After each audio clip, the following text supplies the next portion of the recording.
Are you at a point in your life where you don't know what career direction to go? Or maybe you're in a job that makes you feel dissatisfied, but you're not sure what to do about it.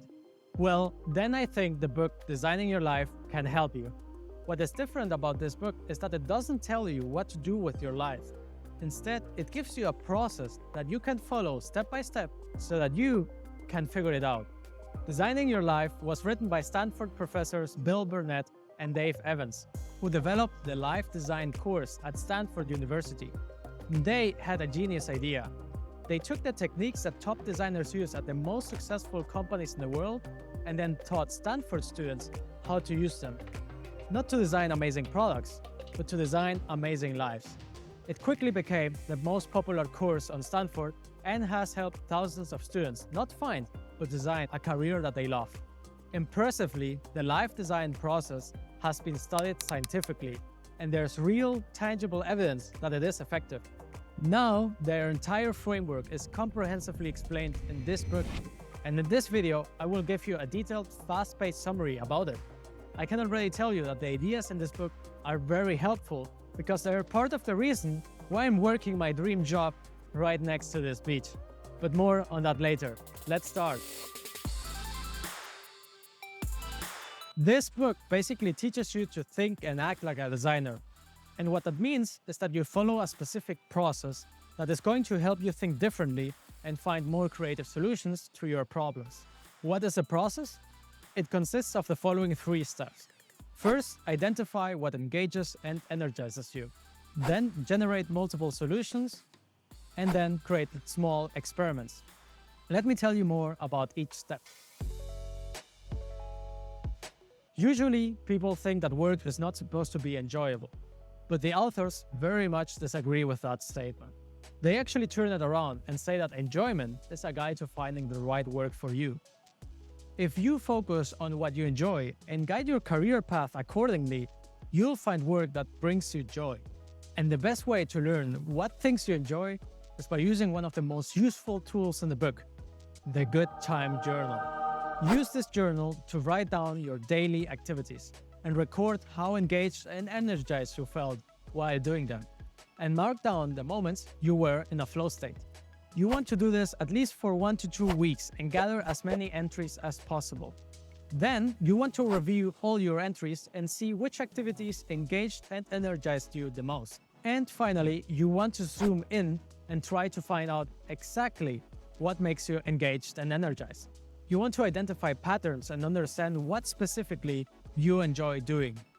These are going to be very important clues for understanding yourself. And that understanding is going to help you design work that you will love. Because the goal is to do more of the things that you enjoy and less of the things that drain you.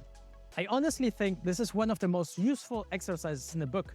It helps you if you're a bit lost and don't have any career direction to take, but it also helps you if you're already in a job but feel dissatisfied. The reason it helps you to find a career direction is because it helps you connect with your internal voice.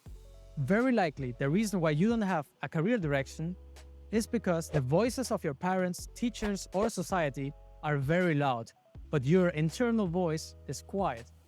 What this exercise does is that it makes you pay close attention to how different activities, people, and environment make you feel. This connects you with your internal voice, making it louder and clearer, which helps you determine a career direction. And then, if you're already in a job but feel dissatisfied, you might think that you need to change your job, or maybe even your entire career. But that is not necessarily true. In the book, they give the example of Michael, who is a civil engineer. After a few years on his job, he felt more and more miserable. He thought he needed to quit his job and change his entire career. But after he did the Good Time Journal and zoomed in, he realized that he loves his job as a civil engineer when he was working on complex and difficult engineering problems. It was the times when he was dealing with difficult personalities and administrative tasks that drained him. After understanding this, he discovered that he didn't need to change his career. Instead, he doubled down on engineering, he did a PhD, and became so technically valuable that no one asked him to do administrative work anymore. Instead, he only works on the tasks that energize him. That is why this exercise is so valuable. Sometimes our lives are so busy that we don't get to pay close attention to which activities energize and drain us. But if we don't know what the problem is, we can't really fix it. I definitely recommend you do this exercise, and at the end of the video, I will share my template with you so that you can start using it today. Let's move to the second step.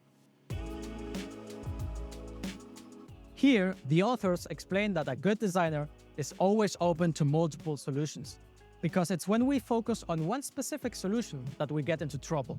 When we think, if I don't get into this university, then my life is over. Or this job, or this apartment, or whatever it might be. If we focus on one solution, one path, we become blind to the other paths that exist to achieve our goal. Instead, we want to be flexible on how to achieve our goal. To do that, they recommend the next exercise, which is called the Odyssey Plan.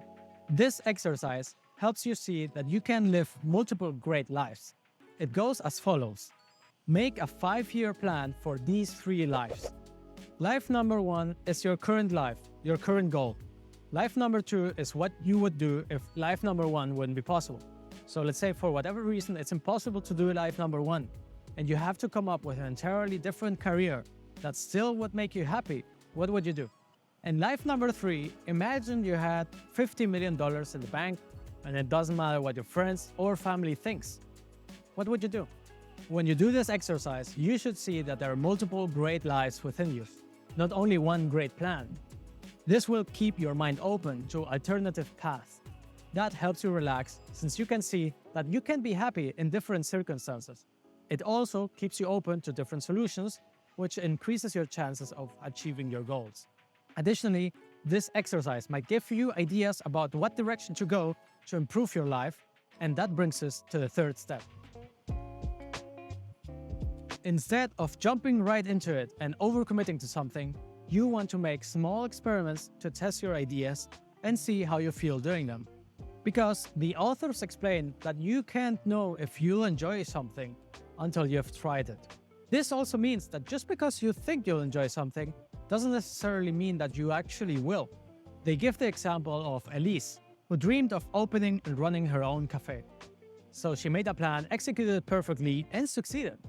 However, very quickly she found out that she hated the job and was miserable doing it. She had never worked in a cafe before, and the way she imagined it was very different to the reality of the job. This was a mistake that cost her a lot of time, effort, and money. A good designer doesn't just go and build their solution. Instead, they do a small experiment to test it and see how it goes. That enables them to make small mistakes instead of big ones, which is a great way to learn faster. And in the book, they suggest you can do the same thing. There are 2 ways you can do small experiments. They are called prototype conversations and prototype experiences.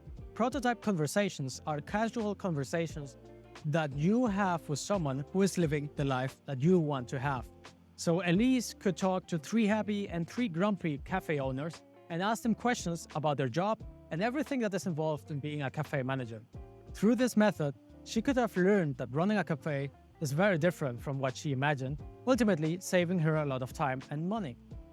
A prototype experience is trying out the job or activity, but without too much commitment. If we're talking about a car, instead of just going and buying the car, you could go for a test drive first. In the world of jobs and careers, this could be doing an internship, volunteering, working on certain projects, or shadowing someone. How could Elise have prototyped her idea? She could have tried catering first. That's an easy business to start up and shut down. She could have gotten a short-term job in a cafe to understand the good and bad sides of the job, and many other ways. The point is asking yourself, how can I experience blank without overcommitting? And trying to generate ideas that could bring you quick learnings. If you can't come up with any answers, try asking the people with which you have prototype conversations. Include also your friends and family and try to get their ideas as well.